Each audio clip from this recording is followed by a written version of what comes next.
Hello, everybody, and welcome to the night of, what is it, February? Already February, my guy? Man, February 4th here on the Bubble Tea League. And I'm here, I'm Coco. With Um, me, as my color, is Brian DecaDonu. How you doing? that's me. Hello. We're reprising our duo. We haven't done this for a bit. We have not done this casting for a little while. I think, it was literally Rumble, like, 2 years ago, almost? Yeah, That 2 years we ago. were doing it? My Yeah, maybe goodness. maybe it was 2 years. No, yeah, it was 2 years ago.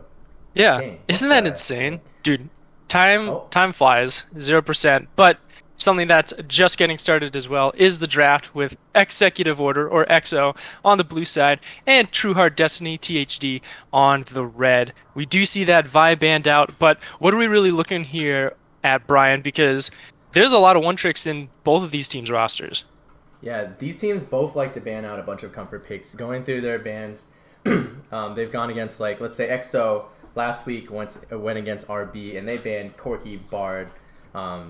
Some big counter picks that RB likes to run. So here too, THD has run a bunch of Go Ham champions on one of their star players, Caribou in the jungle, and two of those champions are Vi and Jinzhao. The last one was Nocturne, so it might even be a triple ban straight to Caribou, but So you're thinking possibly with this Nocturne ban, a potential in the third pick. We're seeing a lot of jungle oppression already. Are you expecting a jungle on blue one immediately as a priority between these two teams? Or is this something where they're just choking that position out and then start prioritizing a winning lane condition like bottom lane, which has been very popular in this current meta?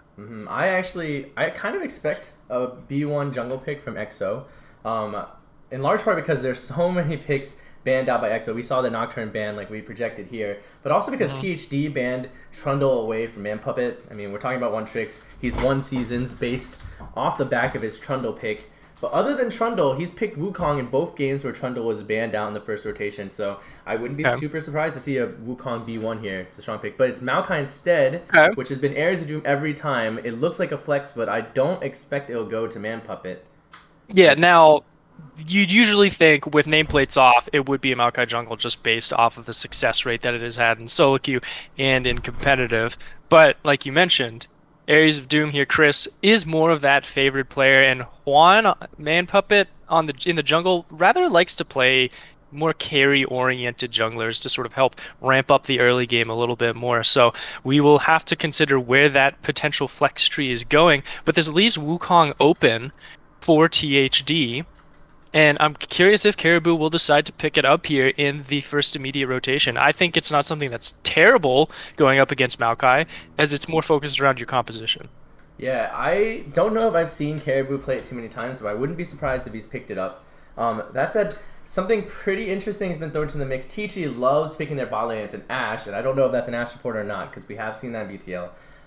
But I haven't seen them pick early mid for I don't know if in any of these games we've really seen it unless it's been like a pick like Syndra into a comp with a bunch of melees. Especially a pick like Vel'Koz. I think Dekar has the champ pool to pick a counter, and now they could pick it here in the Yeah. first rotation and be pretty happy with whatever pick they think is a great pick into Vel'Koz. Things like Cassidy and stuff are up too. There could be a ton of picks here where Dekar and EXO have a lot of freedom to determine what matchups they really want to win. And I Yeah. think, speaking of matchups, I mean, we have Dekar versus Maze Mecha in the mid lane. These are the two stars of the team. They really have teams built around them here. Ooh, Tristana. That could be a Ooh, flex. I'd like that. I'd like the Tristana a lot. It's very strong currently in solo queue, and the whole Hail of Blades meta doesn't pair well with like longer range ADCs, so we might expect a fighter down there if Tristana does go bottom lane. But mid lane flex, that is always something that I'm very keen on looking at. And then with THD, you mentioned the Vel'Koz. You could argue that might be a mid or flex pit, though. I'd Could have be. to say it's most likely going to go into the hands of Maze Mecha and see if they can Whoa. try and have something that's a little bit more flexible in that bottom lane to deal with some spicy picks that XO might have in the later parts of the draft. But that is almost an instantly locked Mordekaiser in the top lane. That's a little bit scary for me, especially if you're planning on piloting that Maokai in the top side of the map. That's a lot of late game scaling that's just open for the taking. Yeah, I think I would lean on you to understand this matchup a little better. I don't really play top lane much, Maokai versus Mm. Mordekaiser. But if it's a world where, I mean, I don't know if Mordekaiser can get sufficiently punished by Maokai Wukong, so could be pretty interesting. But that means True Heart Destiny's comp is really magic heavy right now. They have to Agreed, have yeah. like a real damage dealer at the ADC role if it's not Ashe. But if it is Ashe, I don't know if they're gonna pump out enough damage unless the jungle pick is something like Kindred or something. Yeah, So Kindred might be the possibility. I'm thinking right, of other popular AD like AD focused jungles at the moment, and I can't really think of that many because usually the tanks overtake it. Like Kindred Graves are the only two right, that I can think of at the moment and that Kindred's Caribou off the might board favor. now too. Yeah. EXO seems to have snuffed them out. So if they ban Graves too, I wonder if True Heart Destiny's Hmm. gonna struggle to really get any damage diversification here. And against a mega tank like Maokai, that could be an issue. It could definitely be an issue. And to like answer your point with the Mordekaiser as well in laning phase, I think like Maokai and Wukong, they could take down Mordekaiser and slow his scaling a little bit if they're able to get a couple kills on him before level 6, before he gets to access to the Death Realm. Though after that, it's going to be extremely difficult to do even anything. But with how these second phase bans are going, Corki Silas gone, and Kindred Lux out of there. We're trying to finish getting away some poke supports from EXO, so True Heart Destiny. Their bottom lane's a little bit more confined now. Angela's gonna have to consider what exactly she wants to grab. I like there's still Zyra, there's still Karma that you could possibly argue, and I don't think Angela's a person that would do a double ADC comp either. So your options are limited here for THD to pick up on this red 4. Yeah, something we've ooh, that's a Morgana. Probably Uh, straight to Angela in the bot lane. Something we've overlooked that looks like it's not going to happen this game is the fact that Angela and or Asian Problems, I guess, and Maze Mecha can definitely lane swap. We had Asian Problems win a BTL season playing mid lane for Second Breakfast, starring Mr. Coco right here. oh, So true. you're very aware. I'm not sure when it'll happen or if it's even worth it, but it's something that's been on the table. I think whispers have abounded with Angela itching for a move back to mid. However, this game doesn't look like it's the case. They'll be playing Ashe Morgana into Zyra, maybe Tristana, maybe another ADC, but they have. I don't think Zyra might not be enough AP damage to really swing the table, so I think it might just be an AP champion mid Yeah. into Vel'Koz, and things like Cassidy are still up. Things that are pretty strong into this matchup are still up. So we'll see what Dekar wants to take into this matchup to swing it in his favor, considering he has counterpick. Honestly, Kassadin felt like really appetizing because you still have a massive amount of magic damage that's still on THD. Ashe is the only one that you could consider possibly going into it, but it is also the last pick for the side of THD is going to be their jungle. And with that counterpick capability and seeing Wukong already up, I feel like, man, you're pretty much almost confined to Force AD. Oh, But what's this? A whoa. Nasus R5 That's in something my else. draft? That's something Hello? else. Is this just a shout out? Like, is this just a shout out to me personally for like blind picking Nasus? And is this like sort of a tip of the hat thing? Or are you seeing any kind of counter pick here that maybe with these flexes, that's Nasus top Mordekaiser jungle scaling, and then you just have a super slow scaling top side of your map to eventually roll over the squishier version of EXO, excluding that hyper tank of Maokai. Yeah, I mean, I think it's probably the Nasus top into Maokai. I think they see the tank matchup. They think, okay, we can't get bullied much. I'm going to free farm, get into the late game, and all the AD damage we need will come from my Qs. I'm sure the Mordekaiser is going jungle then. I think this is a pretty interesting gambit because I don't really know how the Wukong Mordekaiser jungle matchup works either. But it doesn't look like True Heart Destiny will have much of a grip on the early game at all, really, in many of their lanes at all. I think the Xerath Vel'Koz lane is pretty much a push. So Yep. I'm not sure how this is going to trickle down If I into the want rest of your their opinion, compositions. I'll beat it And out of I you. think this game, I don't think either team is really going to break this game wide open in the early game. It's going to go down to the wire. But if it goes a little too far, maybe THD, maybe their plan actually comes to fruition. Maybe the late game power of Mordekaiser and Nasus can really take over and make life really difficult for EXO, who Yeah. don't really have too many answers for this. The Tristana can get exhausted. Shall I Can't turn really in my jump her, badge not and exhausted. rifle I as guess well? probably exhausted, but also can't really do anything against the Nasus with her. It could be something where THD stacks a lot of MR on Nasus and and use Black Shield and Mordekaiser to just meatball the crap out of EXO in the late game. This game to me looks like a very easy path or like pathing option for both junglers and laning prioritization to look at. Like for both because of how THD drafted. You know that Nasus is going to be scaling. He wants to play safe. He's going to try and make sure that there's the smallest windows possible for the Wukong to try and gank with the assistance of Maokai setup. So then you quick pivot down to mid lane, and it being a Xerath and a Vel'Koz matchup, they're just going to be shooting from 5 miles away, so they're going to try and play as safe as possible. That window is also very small for Wukong or Mordekaiser to try and challenge. That doesn't seem appetizing. But bottom lane, you've got Morgana binds, you got Zyra binds, and if the way that Tristana decides to build, whether it's Hail of Blades or Lethal Tempo Tristana, and same with Ashe as well, if you have that more violent and aggressive rune set early, then that gives you even more reasoning to go down bottom lane and focus on getting these ADCs ahead and getting them to a point where neither of the team's tanks have the durability to survive against you, even if you do have a possible like Wither or Exhaust in the back pocket. Right. I think if I'm EXO, Tristana Zyra seems like a pretty strong lane into Ashe Morgana and pretty swingable. If Morgana doesn't really like playing against Zyra at all, honestly. They picked Morgana before the Zyra pick into it. Those Black Shields can get chunked away real quick. Morgana doesn't really like playing into people that can poke her that aggressively. And then the Tristana, if they don't bind her in midair or they don't get the perfect CC combo on her, Tristana can actually get going in this game. And Wukong, not a bad ganker when it comes into a lane where you have that damage diversification of Zyra, plus the lockdown of Zyra, and just the overwhelming amounts of damage that might come from like a Hail Blade Tristana. So I'd expect EXO to play pretty aggressively towards their side lanes like you mentioned. I think there is a big benefit to shutting down the Nasus early, but also a big benefit to getting this Tristana really off the ground, because if Tristana's off the ground too early, that's a champion I think could break open this game. They don't really have a ton of answers to Tristana until Mordekaiser and Nasus can really get online, and that could take a long time into this comp, especially on the other side of the map. So, and I think that's the next real big question here for both of us is which team has more proactivity, has more tools to utilize in the early game to get those win conditions online. And for me, it does say EXO for the examples that you had given to us previously.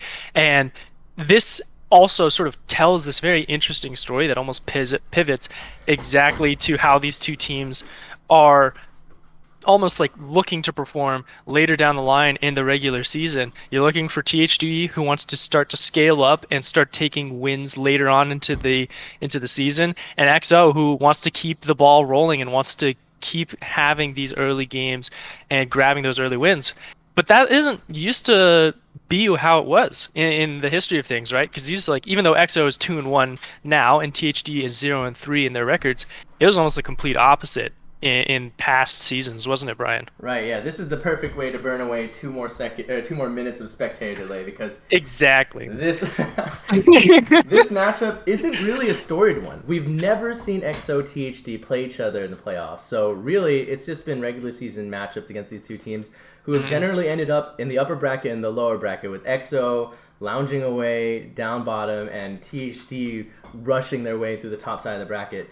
THD is a championship team. They won the inaugural franchise era season of BTL, led by DecaDonu, hello, and Caribou, who was again on THD, luckily enough.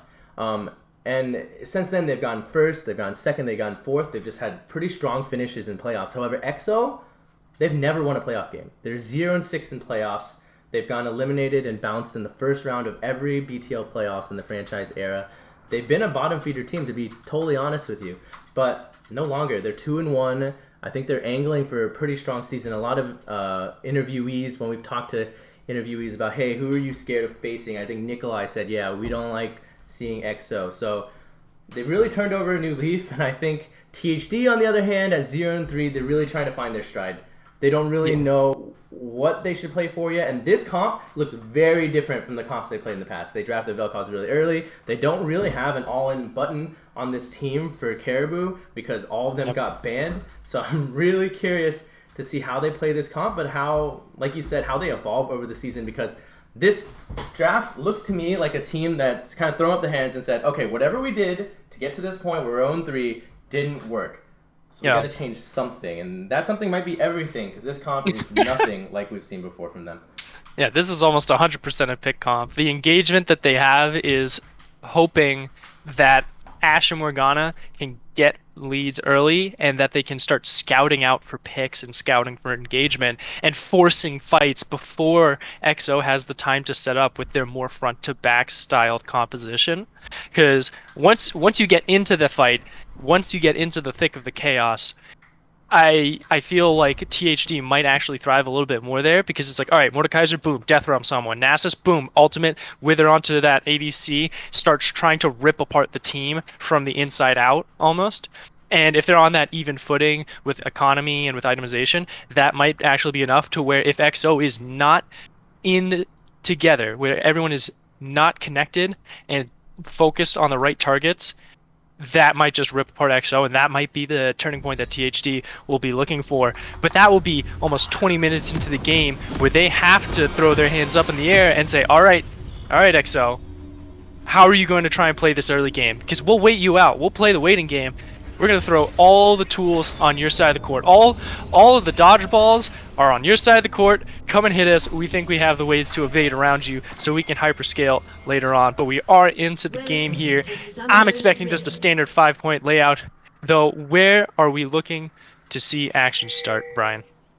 Well, I think that there's no level ones like you mentioned. I think that these junglers, I mean, they look like the Wukong wants to start on the bot side, and Caribou is just kind of warding out on this side. He might drop a ward and back or something like that.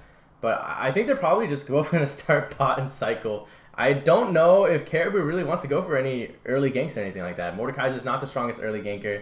If he starts on the bot side, look like he's angling to do, his top side doesn't really have any setup for him or anything. I think it's just going to be a full clear angle, maybe a scuffle at Crab, but I don't expect anything really aggressive in the early game of the comps that we've been shown. No cheeses from, like, you know, red buff straight to a gank. Can't really see that happening, but we'll see. Man Puppet might have some tricks up his sleeve. But it looks like a pretty basic start here. For sure. Got all the little dragon sorcerers, Zyra eggs sitting there. They look so weird to me. It's just like, it reminds me of like Alien, almost like the movie, but then like a dragon pops out. I'm like, bro, what the hell? This is ridiculous. But we started off, already some poke happening out in the mid lane. And something that we haven't also talked about is sort of neutral objectives. But I think that's something we can touch on once we get to the next 4 minutes, 5 minutes, when those objectives start to spawn up onto the Rift, as the teams will try and figure out and contest for that prioritization.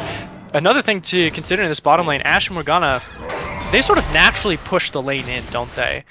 With the pools, with the volleys that come in. So will Cincy and Enderwiggins have any issues trying to fight for that lane prioritization when it does come down to contesting for that, sort of conquering that side of the Rift to make a play? Yeah, I don't think they will. Zyra pushes really hard. Everything in her kit tends to push. Even her plants, even when she doesn't want to push, if she ever summons a plant, it'll push. But also Tristana, infamous for killing units and then having the splash damage insta-push the lane. It looks like they're the ones with push in the early game too. So both of these lanes will probably contest it, but I think just the pure damage output onto creeps that Zyra and Tristana can output a little too high for Ash Morgana to contend with. But considering both junglers are on the top side, it doesn't seem like a big deal in the first couple of waves. Both junglers looking to just run through their jungle, clear as many camps as possible before taking any engagements that might flip the game one way or another. I think at the end of the day, it's just like, all right, both of you guys are so darn good at pushing, no one's going to be able to freeze in that bottom lane and set up a position where they do have that overall dominant presence in the bottom side of the map. But as you'd said, with the junglers, I'm thinking level 4, level 5 might be the first thing, but actually Caribou is here in the top lane. He does have Ghost on this Mordekaiser. He will pop it to try and chase him down. The Wither is already there on to Maokai, and there's not an axe here, but a flash will take him away, but the pull, perfect there from Caribou. That's going to be first blood going over to Two Hands, and Wukong, Man Puppet, was not there in time to save his companion. That is first blood. That's perfect. If you're Nasus and you have an early lead like this, an early XP lead, and an early kill lead, a lot of money in your pocket, this feels good. It won't really be as impactful as, say, a lead on a carry that can really like pivot the early game, maybe your mid lane or something like that. Speaking of mid lane, something spicy. Just gonna be a barrier burned out from Maze Mecha. Yeah. But yeah, overall, that kill on Nasus isn't gonna accelerate the game that much. Nasus still needs to hit Iron Spike, still needs to farm Q, but it's really going to smooth out that lane a little bit, especially because Maokai no longer has Flash, and it's going to be much harder with Flash down on both jungle and top of XO to set up any ganks on Two Hands. So this feels like he can just farm for free for the next, I don't know, like 5 minutes. At least until Man Puppet decides to sacrifice some of his time to shut down this Nasus and take away that farming simulator that has now manifested with the help of Caribou's Mordekaiser.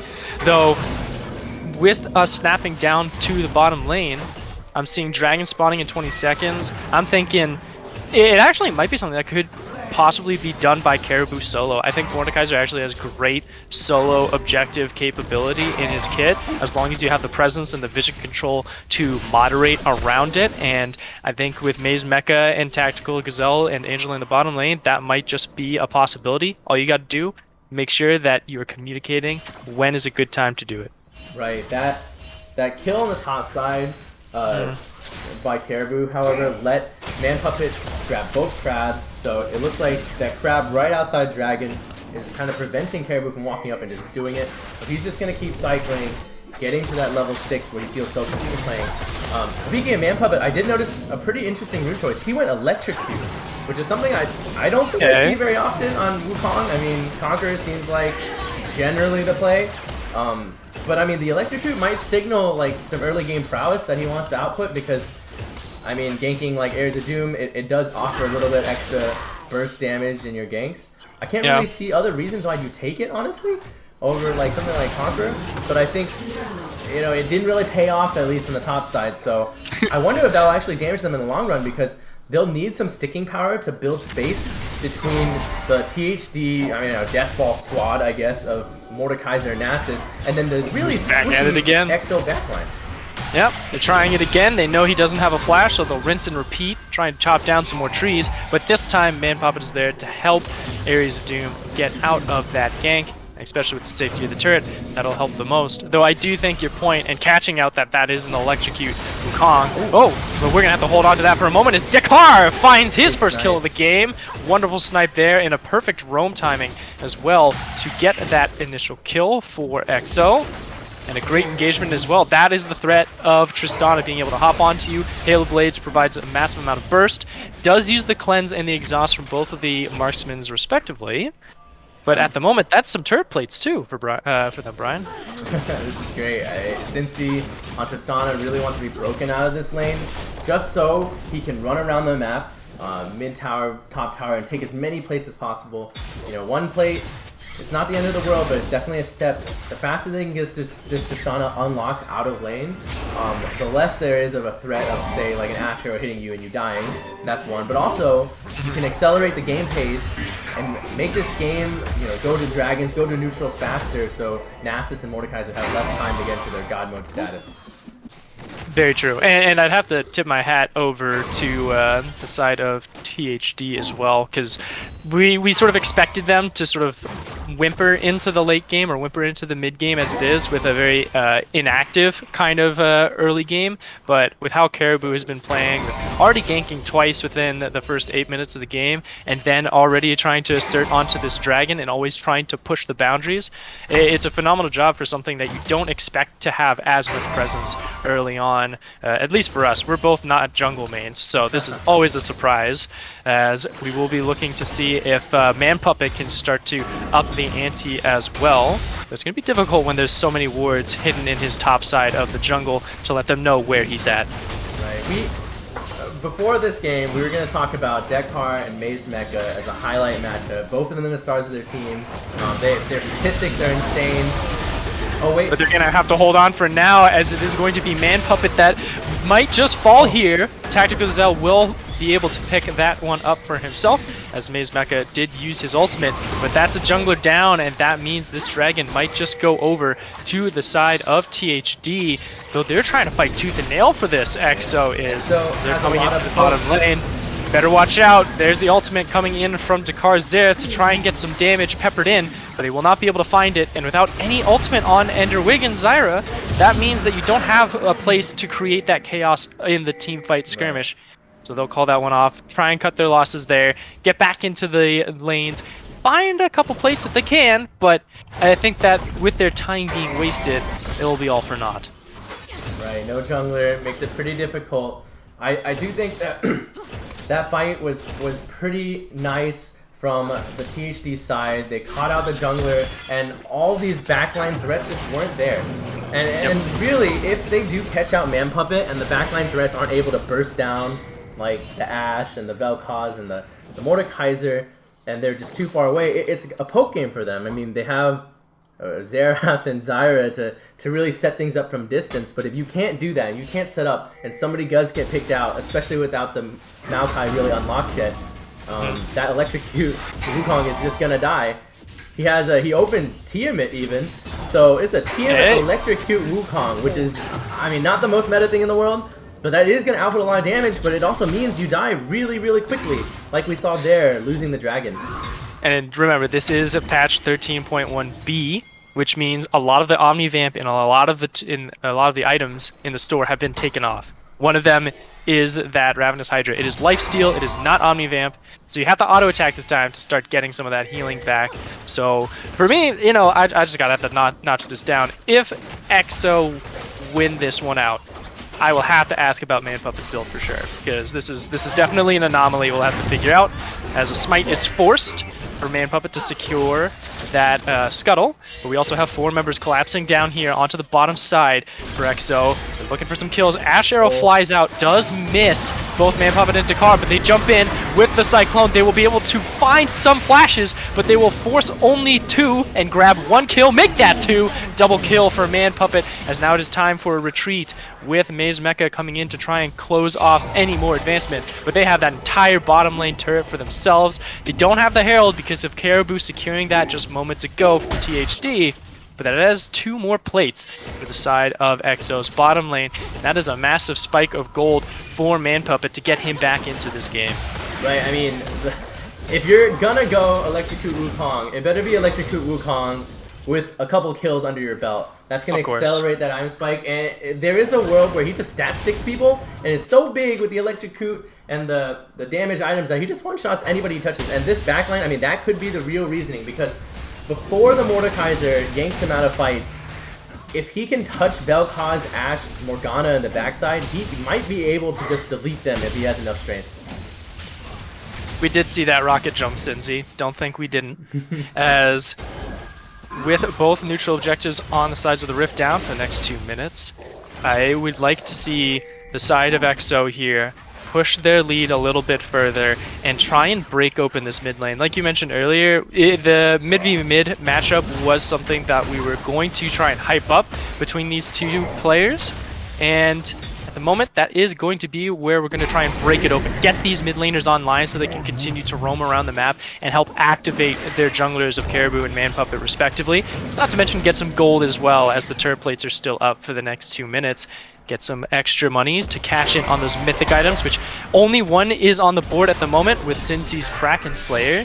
That actually might be really good to try and initiate on here, as a matter of fact, is break down that turret, jump on to some more of that very squishy backline, and really try and ramp up against this opposing ADC in Gazelle. Right, he's about to break out a lane, this tower is going down, and I think that's the start of a new phase of this game for EXO. He's going to try to bounce to mid lane, to top lane, to as much standing gold as possible. And with Kraken this early, he might be able to do that, as 2 Hands gets in a scuffle with Ares of Doom. Oh, it's a lot of damage coming out from Ares of Doom's Maokai with a Thorn Mail. 2 Hands does have ult though, so there's a world where he tries to bait him in, presses R, and then goes to town. That is true. You still have that extra, what, 400 health in your back pocket with that HP shred that comes with the aura of Nasus's God mode. But turret plates falling the next 30 seconds means that we're pretty much just going to have 5 plates taken from XO and a total of 3 there for the side of THD. So overall win for the side of Executive Order here, and now it is a challenge for setting up for the Dragon. 15 seconds until that one spawns. Currently THD has the vision lit up in their favor, but the choke points and the entryways are starting to get lit up by the side of XO to see where they can try and wiggle in for this fight. This might be the first full 5-on-5 team fight here. Both top laners have TP. Glenn is already walking down here with that Nasus who just picked up his Divine Sunderer. Yeah, the mythic count has actually flipped, because if this fight breaks out, now it's 2-1 in favor of THD, because the Vel'Koz also has Liandry's in addition to Nasus' Sunderer. And Liandry's and Vel'Koz is quite a big deal. This might just be it here, though Ares of Doom is a very, very late to this fight, which means true 4v5 with no engagement ult at the ready means that XO will lose out on this Dragon. THD picking up a victory there, and with Glenn TPing to the top side, Farming Simulator 2023 will continue. As just checking in for everybody here, I just want to say he's currently at 273 stacks on that Nasus. For around 14-15 minutes, that's not terrible, especially with the lead that he was given from Caribou. Right, he's up over 1,000 gold, like 1,200 gold. I mean, their team might be down a little bit of gold, only around 700 or so, but that Nasus has quite a large differential. He's going to be shoving towers now. He's getting real strong, and that ticking time bomb, you have to look every minute or so and just realize, oh no, he has 121 farm, a billion stacks, has his Sunderer, he's beating the crap out of Ares of Doom with every Q now. Yep. Those are not fun to deal with, I'm sure especially really aware. Oh, very, very aware now. Ares of Doom is thinking that it might just be Doom in the top side of the map. I think if I'm listening into comms right now, it'd be like, all right, we need to get rid of this Nasus. We need to start figuring something out. Someone come up and help me out here. Get me out of this lane so we can start to get this game going. We do not want this scaling to continue. Rift Herald is going to be coming up in the next 30-40 seconds or so with that timer. Right. I have the tournament timers, so I don't know the exact timer with Rift Herald because I just have the Baron and the Dragon in the fancy spot. So maybe you have it. It's 34. I was right. 34. Boom. Color caster, by the way. I think this is pretty interesting because they put Cincy and Eder Wiggins in mid, and now that you mentioned suppressing the Nasus, one good way to do that might be actually putting the Zyra top. Yeah. To help this, like, or just swapping the entire lane top and getting the side, because Nasus has a pretty difficult time playing into something like Ender Wiggins' Zyra that can just mess with him at range, snare him away from creeps, and threaten kills on him with jungle pressure. But it looks like they're doing that now, moving the whole team up there instead, all 5 of them, which is going to give a lot of free farm to Ashe if they can't find anything out of this. Yep. They have to commit to the Herald instead. Trying to force that 2v5 with the assistance of Decker, sort of leading the charge there on that Xerath, but they're going to pivot over to the Herald. But now we have a wedge driven in here between Caribou and Glenn. Crossing through mid. Separating through them, arrow hits Cincy. It's going to force the cleanse, so he's going to get out of there dandy and fine. But that does mean that the river control will go over to the side of THD. Here comes the Arcano Pulse from Xerath. He does force a stopwatch out, but also Death Realm coming in from Caribou. Wonderful knockup from Man Puppet as well. But it is all chaos here, like we said, would happen as Mordekaiser will rip it from the inside out and make a Death the Realm for himself. Getting 3 kills on this Mordekaiser and grabbing the Rift Herald, I believe. I think the Rift Herald. I don't think. Where did it go? I don't see it. I'm blind. No, it's taken by XO, but no one could pick it up. Oh no!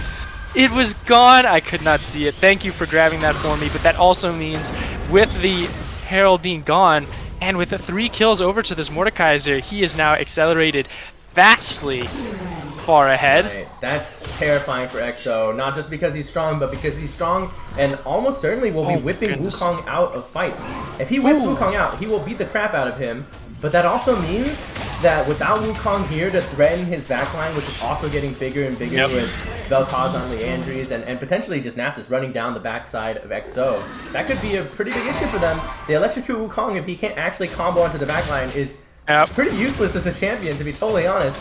And Just so, wait here, and boom, there it is, Jack Show. oh, Immediately no. bought just from one He's team a fight. He had the monster. cloth armor, and that was it. He had 3K in his pocket after that fight. Yeah. If he can ever access a backline or isolate a priority target, even a Wukong, he's gonna have so much value. They can't possibly kill him unless they can get him from arm's reach. Oh, nice little engagement there from Cincy to try and force the kill out. Oh, Oh, just he's gets dead. it with, I believe that was the little shock that you get with that rune tree coming in from Enderwiggins. Yeah, he was Scorch. Scorch killed him. That, we love to see it. We love to see Scorch doing the final blow. As we are now back in a 4v1 split between these two teams, as Dragon is up in 30 seconds. A lot of harassment coming out from Dekar here. He really doesn't care that you exist. He Now he does. don't give no And shits. now you care that he exists.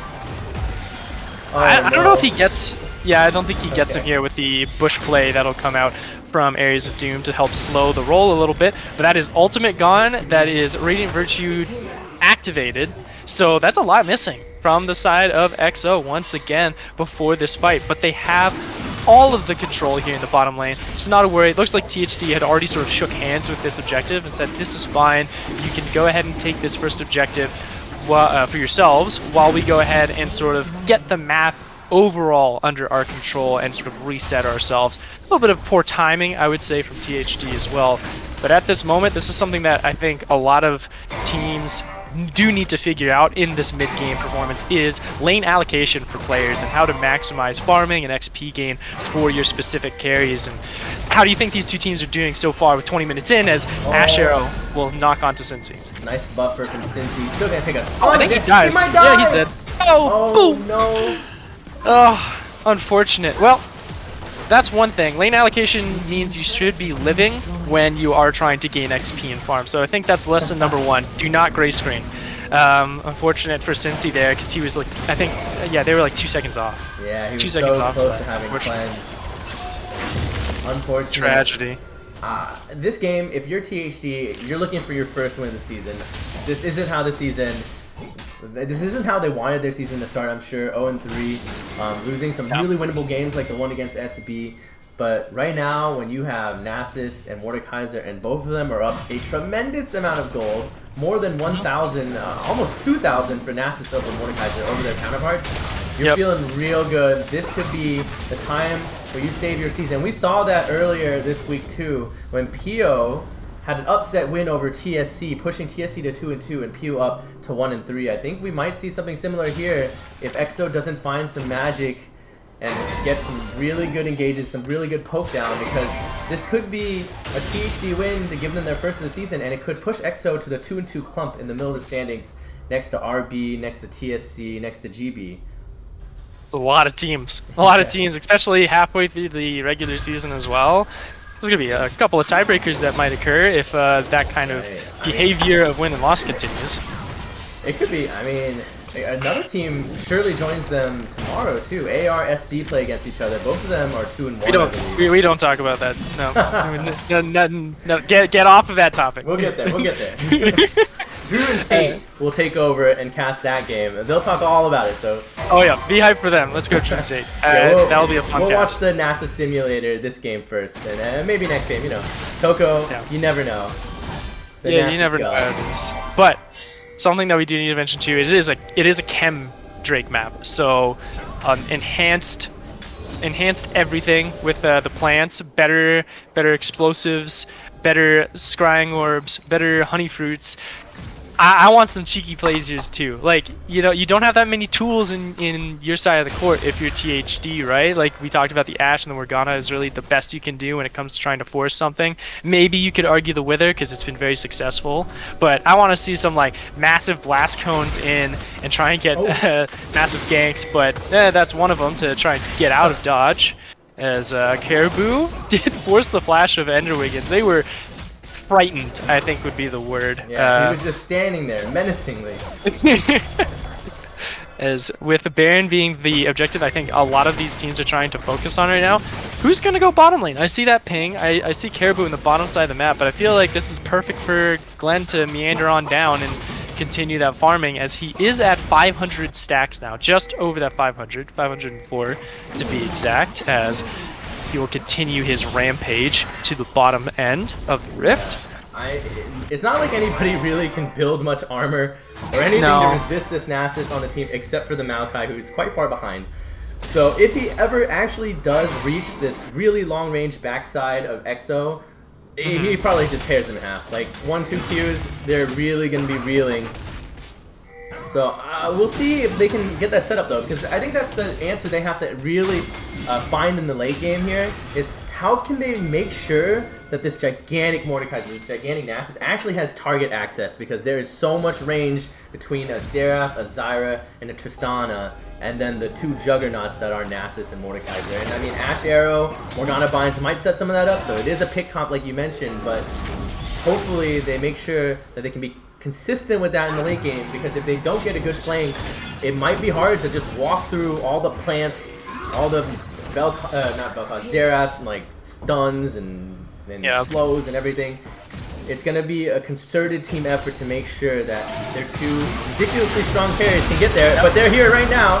And they're going to try and force a fight. Mordekaiser will use his ultimate on Ares of Doom to try and get this tank out of the fight, but Glenn is on the backside of the fight, tries to get a kill. He will find one with the assistance of Angela and with Maze Mecha, but the rest of the team is now running for the hills to try and get out of that fight with the massive damage that Enderwiggins was able to put off before he got a kill, as Maze Mecha will find that second one of the fight. Cincy with a wonderful jump in and jump out will find a double kill for himself before he falls at the hands of Caribou, but it is now Mordekaiser and Ashe against Man Puppet and Dakar. They will be able to get a double kill from Mordekaiser as well. The tanky demon that he is will win over this dragon fight once more, but the poke from Dakar can still be very intimidating here to try and hunt and weave for any of those possible kills he may find. He may not be able to get this, but with that pull, it will scare him away, as Caribou will guarantee third dragon for he's himself. TPing away from the TP! Oh no! Glenn coming in and says, "You are not leaving the barn yet. You're still on the animal farm," as he will be able to take that kill for himself. And now with that initiation, with Dakar down for the next 30 seconds, you could argue that Baron would be a good way to shut down Vision and sort of bait the side of EXO into a fight once again, because THD has been doing a phenomenal job using the neutral objectives as the engagement tool. Yeah, that fight was so long, I swear they're episodes. Like, we'll have to catch up next Sunday or something. Oh, we will. Right after we watch The Last of Us, because there were so many phases to it. We had Glenn solo diving on the Nasus into the backside and still coming out ahead, or at least 1-for-1. And then we had Mordekaiser death realming the Maokai, who actually got out of dodge and ran all the way back around to set up Cincy to jump in and get another kill, who then got traded, and it looked like everybody was just like on tiny slivers of health until Dekar finally taken out by the flash from Nasus. Overall, a THD win, but you know, I don't know. Maybe those are just the fights we should expect, because the consistent engage isn't really here from THD, so they really have to find their time tracking down all these carries. And that's what I talked about when we were waiting for the champion select and waiting to get onto the Rift, was like THD, when it comes down to even fights, when like both of the teams are still this close economically, like only a 2,000 gold difference between the two teams, when they are wanting to create a fight, they want to create that chaos. They want someone to just jump into the back line. That arrow might get a kill here. Wonderful catch there as well. Good shot, and Maze Mecha will guarantee it for himself. I love and Maze with Mecha. Death Realm too. Oh no. Boom. Caribou dominating. I love Maze Mecha's Q there with the rest of his combo. You can tell he plays Vel'Koz, but he definitely geometried the shit out of that Zyra. And now Zyra, yeah, the two backline AP threats are both gone, so this Baron looks extremely free. They're not even going to contest. The Wukong is just clearing wards, and Cincy's just pushing there to try to get as much value as he can out of this clump of people that are smacking the Baron. Wukong might try to go for a solo steal here because the damage isn't super high, but there's no way he gets in. This looks like a big swing here for THD, and Nasus with Baron on a side lane sounds like a terror because nobody can match him. They have to send multiple, at least like 3 or 4 people, honestly, to deal with him. Any combination of 2, I don't think can really kill him before he just runs away. But with the Baron creeps, he's a huge threat in the side lane. So now on Exo's mind is just how do we stop this before we can do anything else on the map?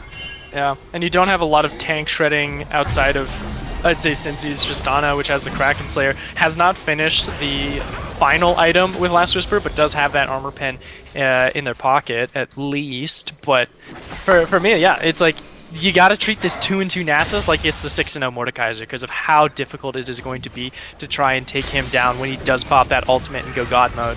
So, with all the chaos that has ensued, with how THD has sort of played here, it is something that you could argue is a little bit easier of an execution because it's all about, alright, you're all playing comfort picks, all go crazy, play the way that you would play this champion if it was just a regular normals game. Where XO, the comp, I still favor this comp of what it is capable of doing and how well it can be when you coordinate it with each of the pieces, but they have just been stumbling and faltering here and there, and a lot of that is due to how THD is forcing them into those chaotic mindsets where they cannot all synchronize together and pinpoint targets and work through the compositions in the fight. So as this chaos continues to ensue, THD is closing in on the first victory of this series. I feel for Cincy here because he has to build QSS, and it makes sense.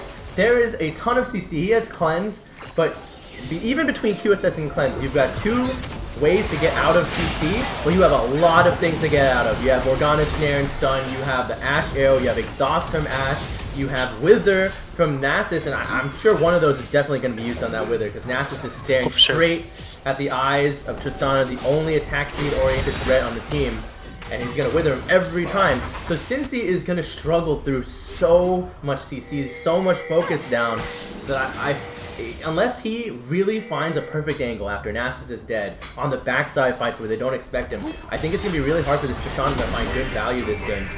And it's going to be up to the Xerath and the Zyra to make sure they can try to pick somebody out of nowhere, maybe combo with the Wukong before a fight, so it's 5v4, and then becomes a really winnable fight. Because I think in a 5v5 scenario where Nasus is up and sees Tristana's little face over a wall or something, that Tristana won't be able to do a thing.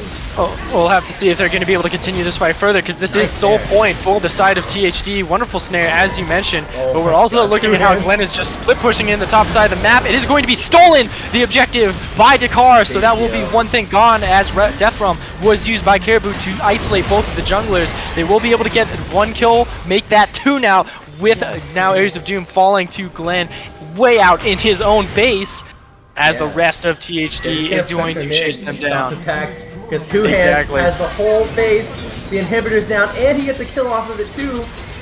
And this game looks really insurmountable, even with the damage that Dekar is outputting. That he did kill Maze Mecha, almost killed Caribou there, but really, it doesn't matter. It's just this Nasus now. They have to devote resources anytime a neutral is up. That steal is great, big bounty for them, stops the soul, which is huge. I mean, Chemtech soul, this game is done. But even after all that, every neutral that spawns, Nasus is never going to join. He's going to sit on the bot side, take towers. You're going to be missing inhibs, and even if you do have a Baron or something that you take in the 5v4 on the other side, your base is gone, and he can threaten end any time now that the inhibs are gone. If he ever sits on a wave for more than like a few seconds at a time without anybody to answer him, he can solo win the game. It's very difficult to try and deal with split push with this composition that EXO has created. Really, I think the only one that could try and actually tempo against him in a mono would be Dakar's Xerath, because he can wave clear extremely efficiently, and if you try and dive him, I would believe that Dakar would at least be able to try and trade 1-for-1 if he's underneath the turret. But that's a big if as well. And then you're missing one of your biggest key damage dealers in your fight. So it's like, alright, we either lose our damage dealer and go 1-for-1 anyways in the side lane, or we try and risk it and see if we can win a 5v4 against the side of THD and hope that Glenn does not take everything from us in the process. Yeah, and I think Glenn has seen this, he's looked into the future and realized this is the game state he was going to be into, because he hasn't really built much armor at all. He built Stone Plate, but the rest of this, he built CDR boots to farm more efficiently and just queue people off cooldown, but he also just built a Spirit Visage. So now if you're side laning Dekar or Ender Wiggins against him and stuff like that, you can't really do anything to him. This Maokai can't do a thing, and he already has Wither for Tristana, who isn't really a threat to him whatsoever, so I'm not sure how they take him down unless there's like multiple people, because I think, honestly, if they put Dekar in a solo lane against him, I think he just runs down Dekar, especially if he has flash and can get over the stun. I'm not sure what they can do. Yeah, and I think we have the answer on how THD will be able to find their win here as well. It's very apparent, very visible for them, and just continue to play this 4-1. You can slow this game down. There's not enough wave clear for EXO to try and challenge you on all fronts, so you don't need to risk anything. You can continue to rely on those Ashe, Morgana, Vel'Koz picks, and sure, teaming up here is great because it's like, alright, outer turret, boom, gone. That stack, is he going to get the stack on it? We'll have to see, as Dekar will try and shoot out some Arcana Pulses and try and find something. They still hit like trucks, like it's Xerath still at 33 minutes in the game, as Asher will run onto Dekar. That means he will fall here as an ultimate god mode comes in from Glenn. He will stack the turret. Who else will he be stacking for? He's going very low. He took a lot of damage during that turret dive. And that will be a shutdown massively from Cincy. Death Realm comes in from Caribou as well, but it will be a very, very late one, as Ender Wiggins will find their kill onto the Mordekaiser. Two massive shutdowns going here for the side of XO. This seems like such a blunder, but Baron is available. They are sprinting towards it, and it will be a 3v4 for this objective, but crunch it down to 3v3 because someone has to manage that side lane. Right, that was a little bit weird. Mordekaiser was just isolated on the side, and he came in pretty late after Nasus had overextended a little and died, and so he just got caught out 1v4. Those, like you said, those are shutdowns, but even with them dead, goodness, Mazed! Oh, just absolutely obliterated, but this Baron is still going to go down to the side of Man Puppet and the rest of XO. Will they be able to get out? You have 3 Baron buffs, hoping and praying that you can get on time, but look, the TP coming in from Glenn. 2 hands is looking to see if he can find anything in this base still. Will not find anything as the Baron recalls do come in just in time, as well as Dekar respawning. Though we now have 20 seconds until that next soul point contention for the side of THD. Red buff is grabbed by Gazelle. Is this dragon fight going to be the end-all be-all here, or do you think we'll have some more fights yet left in this game? Chemtech Drag is really strong. If THD gets this, I think it could be curtains for EXO. On the other hand, 2 hands just burn TP for a topside dragon, so he's not even going to be here. He's just going to try to threaten base. They're going to match him with another steal. So it's a steal angle. They don't find it this time around as Man Puppet is forced into the Death Realm once again. He'll see if he can survive. He does flash out just in time with the Death Realm now waning. But with that guaranteed, like you said, Brian, it could just be curtains here for the side of EXO here. THD finding the heart in them this game. Yeah. So with this soul as well, ooh, that's going to be very tough to try and take down Nasus and more now. Yeah, on those 2 specifically, they're gonna they have Conquer on the Nasus, or not on the Nasus, the Mordekaiser, then Sunder on the Nasus with the Spirit Visage. They're gonna be vamping a ton. When that threshold hits for Chemtech Soul, they're gonna be impossible to take down, and they're gonna start vamping. It's difficult, but on the other hand, in retrospect... here comes the arrow. That finds Dekar as well. There's Vel'Koz is not going to... he doesn't math him this time around, but that does force a flash away from Dekar, forcing him to recall as well. He does have Baron empowerment on that recall, so it is 4 Barons that are going to be up for, I think, the next minute. 1 more minute on this Baron to help keep the side of THD at bay with these defenses. It is a ticking time bomb here. There is some math coming out from Maze Mecha to get a nice snipe, dropping a third of the HP. Ooh, almost made it 2 shots there. Yeah, even Einstein messed up his arithmetic a little bit. The team had this whole like galaxy brain like montage segment, and then I think it started off with like really great math, and at the very end, Maze Mecha was like, yeah, 2 + 2 = 3, and then everything kind of fell apart. But even though that combo didn't kill, Maze Mecha has been doing a ton of work this game. 8, 3, and 4. He's been sniping people out just left, right, and center. Had a perfect little dunk on earlier in the game on Zyra in the mid lane. He's been picking off like Dekar, etc. And these arrows, we can't really understate them because they've been setting up kills on Xerath pretty often this game. They've actually hit Xerath specifically, and that's kind of hard because Xerath stands pretty far back, and you could have a Wukong, even a Wukong clone, or Maokai in front of that arrow. But I think Tactical Gazelle has done a really good job of trying to pick out carries that have set up some critical kills, some critical objectives for THD. So even though we put so much focus on Mordekaiser and Nasus, like the other members on THD have really performed. The Vel'Koz and the Ashe and the Morgana have set up a lot of the kills and made up for what is theoretically a lack of engage through just pick tools and finding people standing in places they shouldn't be. Yeah. I will say, bringing out some of my nitpicky Redditor vibe, I was like, Wukong not using the clone to sort of body block a lot of skill shots, that's a little bit of a salty spittoon angle for me there, but it is very minute because he's trying his best here with struggling from such an early game where Caribou was able to just oppress that top side and sort of make it difficult for Man Puppet to really get scaling up. Also to the extent of, like, we have some build discussions that we're a little bit questionable about, but now in this late game, all that's gone to the wayside. It is there's Mordekaiser on Caribou and Maze Mecha doing phenomenal jobs with the assistance of Gazelle and Angela finding the snipes and finding those picks to force these fights to happen. As with this Baron now gone, it'll be up in the next 90 seconds, but it's very difficult to try and break this base because they're just peppering at one lane constantly, where Dakar can just constantly push that wave back out with this Xerath, who is scaling up, has that Rabadon's Death Cap, has the Luden's Tempest, and from here it's like, alright, well, if two lanes are not working, if you're not finding any progress here, move down to the bottom lane. Make it 3 lanes, because it's going to be difficult for them to try and get onto you right now as it is with how strong you are. But instead, they're going to go for the top side. They find a wonderful snipe there. Maze Mecha gets another kill, going on to a killing spree. But the fight ensues. Man Puppet tries to get to the back line. He gets Death Realm instantaneously there from Caribou, and that allows Glenn to go God mode on this Nasus. Finds 1 kill for himself, a double there for this Mordekaiser, as they will try to find some more stacks.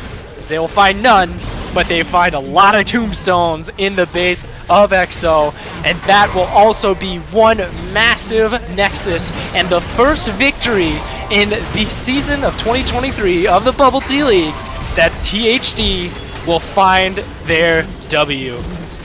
Yeah, I felt for Cincy at the end there. He actually output so much damage, but there was just too much to contend with. And the arrow and the combo from Vel'Koz hitting Dekar, he didn't really have a chance that fight. And neither did EXO. THD really showing off their ability to play a comp that is kind of difficult to play. They had to get to late game, they had to get Nasus scaling, and by the time they finally did, we have the end game screen here, and it looks like, you know, damage-wise, it's actually like pretty focused on Vel'Koz, but this gigantic death wall giving Vel'Koz so much space to play with, I mean, that's a godsend. And all the setup that the team was able to give to Maze Mecha, the Ashe arrows, able to set up the gigantic combos from Vel'Koz, it really paid off in the end as Maze Mecha, who is the damage per minute leader, I believe, right now, he continues his reign of terror because that's a lot of damage, even though he was actually out-damaged by Dekar on the Xerath, also a poke mage, also able to toss out skill shots over walls and be a menace. But at the end of the day, big meatball clump, with a bunch of pick tools, getting picks on Xerath, getting picks on Zyra, just a little bit too much for EXO to contend with. I have 2 sides to the coin of the point that I'm going to make as you think of the player you want to interview. As for me, I came in chewing my words here a bit of like, man, this meta is very, very much a bottom lane determined kind of meta, where the better bottom lane will usually come out on top here. I look at those damage charts and I'm like, what the hell? 9k, 5k from Gazelle and Angela? What? This doesn't make sense. But it was the arrows and the pokes and the picks that they were able to find that helped get Mazed and Caribou online in those later stages to where they could force the chaos in those fights and really rend this game open for THD. Phenomenal performance from them as well. Even though the stats don't really go to show it, I think they did a phenomenal job. But with that all said and done, THD, congratulations. Who are we going to interview, Brian? What are we looking at? I've got 2 names in my head. That's a good question. I mean, Caribou feels like with his focus on the top side, getting Nasus onto an early lead, and just being a menace most of the game, I think it would be pretty good to interview him. Maze Mecha had some real big geometry moments. I love geometry. I'm a math kind of guy. I don't know. I could get behind like at least like those two hands and a Nasus performance. I know you love Nasus. I don't know. Who are you thinking? I do love Nasus. I do love me some Nasus. I do love those people who have that dog in them. But I think we need to talk to the mathematician himself. Let's get Maze Mecha in here. Let's do it. All right, Maze Mecha. How I are you will gonna go do this? find him. Yeah, you go find it.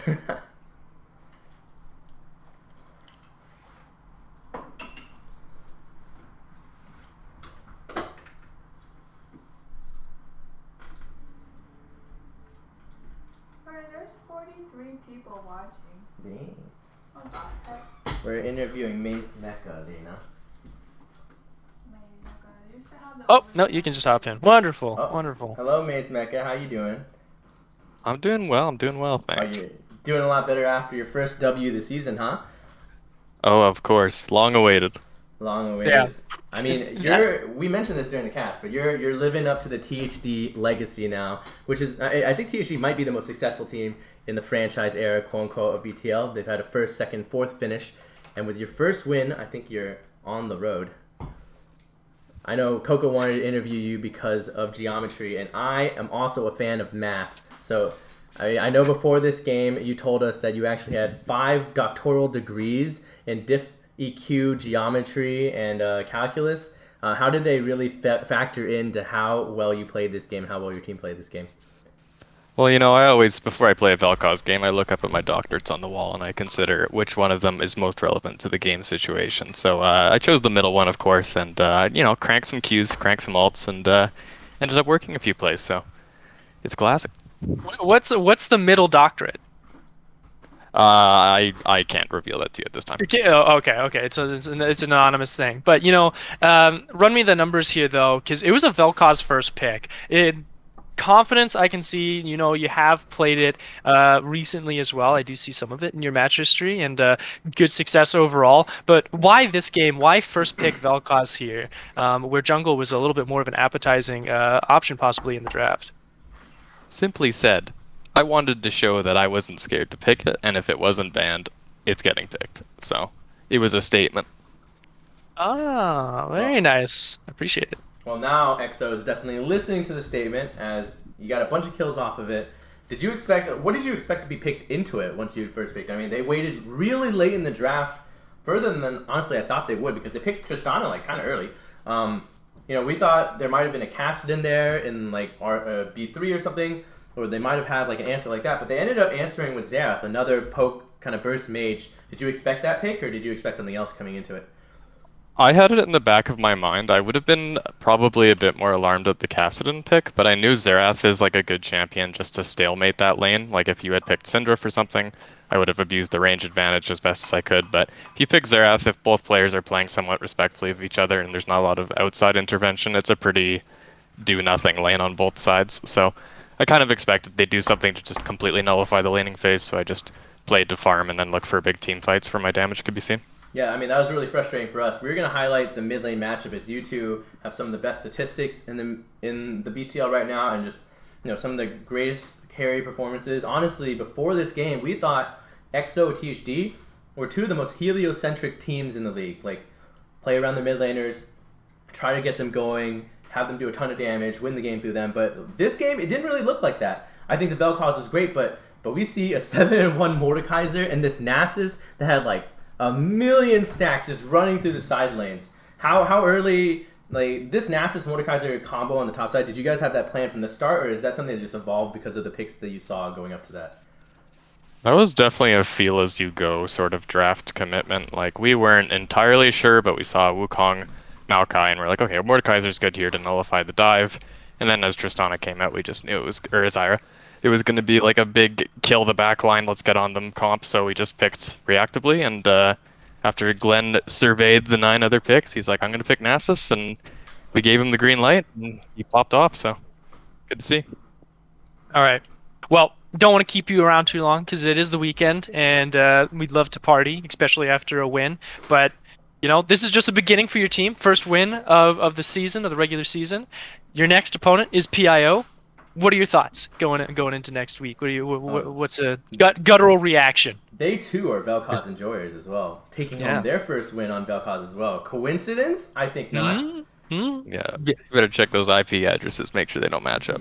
Oh shit! All right, we've got a doxer on our hands, ladies and gentlemen. But thank you and congratulations, Maze Mecha. You did a phenomenal job tonight, and wish you and the rest of your team the very best. Thank you very much, guys. Bye. Take care. Take care. Thanks for all the And viewers too. Yay, viewers. Hog. Yeah, we have the next matchup on the slate tomorrow, actually. The last matchup of week 4. AR versus SB. Coco's going to be in that game, casted by Drew and Tate. So hopefully it's as exciting as this one. It's going to be a banger, too. Both of your teams are 2-1, right? I mean... Yeah, 2-1 both of Yeah, us. so we'll see who ascends and who stumbles into the middle of the pack that is quite large right now. RB, now XO, TSC. A lot of teams are 2-2. Not a terrible place to be, but could be better. So hopefully for you guys, you're aiming for a little better. So We'll wish for our best, but I don't want to really say anything and jinx it too much. So we'll see how Drew and Tate are going to be able to do a phenomenal job they'll figure it commentating that out. one. Hell All yeah, right. they will. I believe in you, Awesome. Coco, and I believe in the like 40-something viewers. What the heck? That Woo, we 40 have. viewers. So we'll see you guys tomorrow. AR versus SB. Be there. Be square. Don't be square. Just be there. Goodbye. Have a good night. Bye. Bye.